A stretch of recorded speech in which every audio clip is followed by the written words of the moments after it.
நீங்கள் எப்போதாவது வாழ்க்கையில் ஒரு பெரிய இலக்கை மற்றவர்களிடம் சொல்லி அதற்காக கிடைத்த பாராட்டுகள், வாழ்த்துகள் மற்றும் உற்சாக வார்த்தைகளால் மிகுந்த உற்சாகம் அடைந்து, ஆனால் சில நாட்கள் அல்லது மாதங்கள் கழித்து அந்த இலக்கை நோக்கி எடுத்த முயற்சிகள் மெதுவாக குறைந்து அந்த கனவு எங்கேயோ மறைந்து போனது போல உணர்ந்திருக்கிறீர்களா? இப்படியான அனுபவங்களுக்கு பின்னால் ஒரு ஆழமான மனநிலை உண்மை இருக்கிறது. அதாவது, நீங்கள் உங்கள் இலக்கை மற்றவர்களிடம் அறிவித்த அந்த நொடியில் உங்கள் மனம் ஏற்கனவே அதற்கான வெகுமதியை பெற்றுவிட்டது போல உணர்ந்து உண்மையான உழைப்புக்கு தேவையான பசியை மெதுவாக குறைத்து விடுகிறது. ஒரு காலத்தில் ஒரு பரபரப்பான கிராமத்தில் ராஜ் மற்றும் அமீர் என்ற 2 சிறுவயது நண்பர்கள் வாழ்ந்து வந்தார்கள்.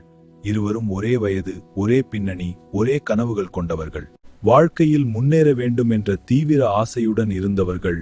ஒரு நாள் அவர்கள் கிராமச் சந்தையில் ஒரு காலியான கடையை பார்த்து, ஒரு வருஷத்துக்குள் நம்ம இருவரும் நம்ம வாழ்க்கையை மாற்றும் வகையில் தனித்தனியாக ஒரு வியாபாரம் தொடங்க வேண்டும் என்று உறுதி செய்து, ஒரே கனவு, ஒரே காலக்கெடு, ஒரே தொடக்க புள்ளியில் இருந்து தங்கள் பயணத்தை ஆரம்பித்தார்கள். அடுத்த நாளே ராஜ் தனது கனவுகளை கிராமம் முழுவதும் பெருமையுடன் சொல்லத் தொடங்கினான். நான் மசாலா வியாபாரம் தொடங்கப் போகிறேன். எல்லாமே திட்டமிட்டு விட்டேன். ஒரு வருடத்துக்குள் பெரிய கடை வைத்திருப்பேன் என்று அவன் சந்தித்த ஒவ்வொருவரிடமும் கூறி, அவர்களிடமிருந்து கிடைத்த பாராட்டுகள், ஊக்க வார்த்தைகள் மற்றும் மரியாதை அவனுக்குள் ஒரு பெரிய தன்னம்பிக்கையை உருவாக்கின. ஆனால் அந்த தன்னம்பிக்கை மெதுவாக அகம்பாவமாக மாறி உண்மையான உழைப்பை விட பேசுவதிலே அவனை அதிக நேரம் செலவிட செய்தது. அமீர் அதற்கு முற்றிலும் மாறாக நடந்தான். அவன் யாரிடமும் பெரிய அறிவிப்புகள் செய்யவில்லை. என்ன செய்து கொண்டிருக்கிறாய் என்று கேட்டால், ஒரு விஷயத்தில் தீவிரமாக உழைத்து கொண்டிருக்கிறேன், சரியான நேரம் வந்தால் காட்டுவேன் என்று சொல்லி தன் சக்தியையும் நேரத்தையும் விளக்கங்களுக்கு அல்ல, செயல்பாடுகளுக்கு செலவிட்டான்.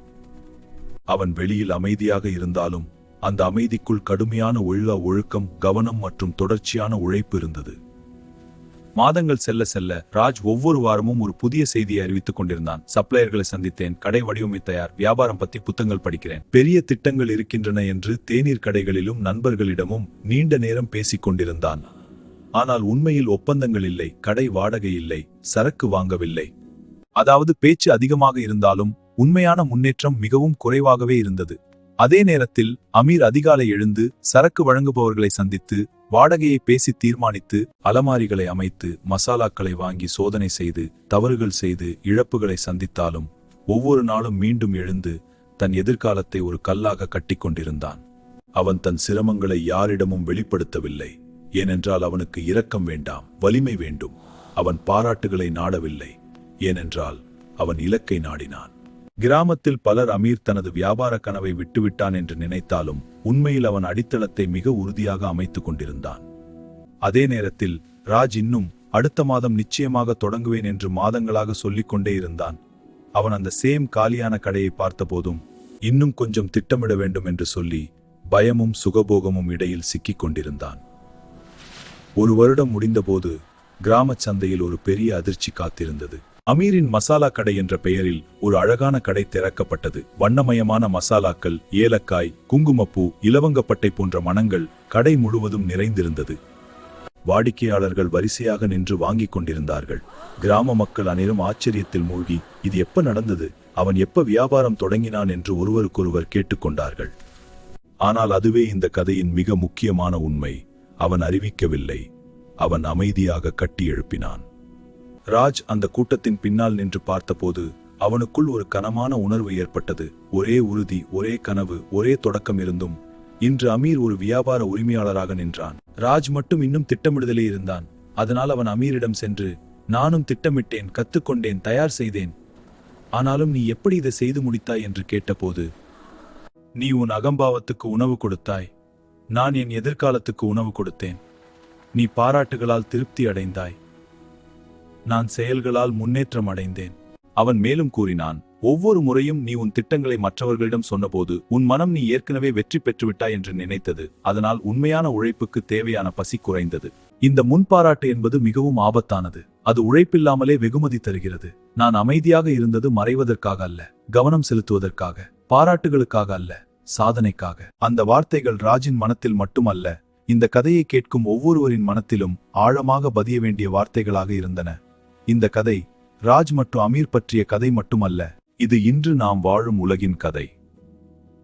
ஏனென்றால் நாம் எதையும் தொடங்குவதற்கு முன்பே அதை உலகத்திடம் சொல்லி அதற்காக கிடைக்கும் பாராட்டுகளில் திருப்தி அடைந்து உண்மையான உழைப்பை தள்ளி போடுகிறோம். ஆனால் உண்மை என்னவென்றால், அமைதி என்பது பலவீனம் அல்ல, அது ஒரு உத்தி, அது ஒரு வலிமை, அது நீண்ட கால பார்வை. ஒரு மரம் நான் வளரப்போகிறேன் என்று சொல்லாது. அது தினமும் தண்ணீர் குடித்து, வெயிலை சந்தித்து, மழையை தாங்கி, காற்றை எதிர்கொண்டு மெதுவாக ஆனால் உறுதியாக வளர்கிறது. ஒரு நாள் நீங்கள் திரும்பி பார்த்தால் அந்த மரம் உங்களை விட உயரமாக நிற்கும்.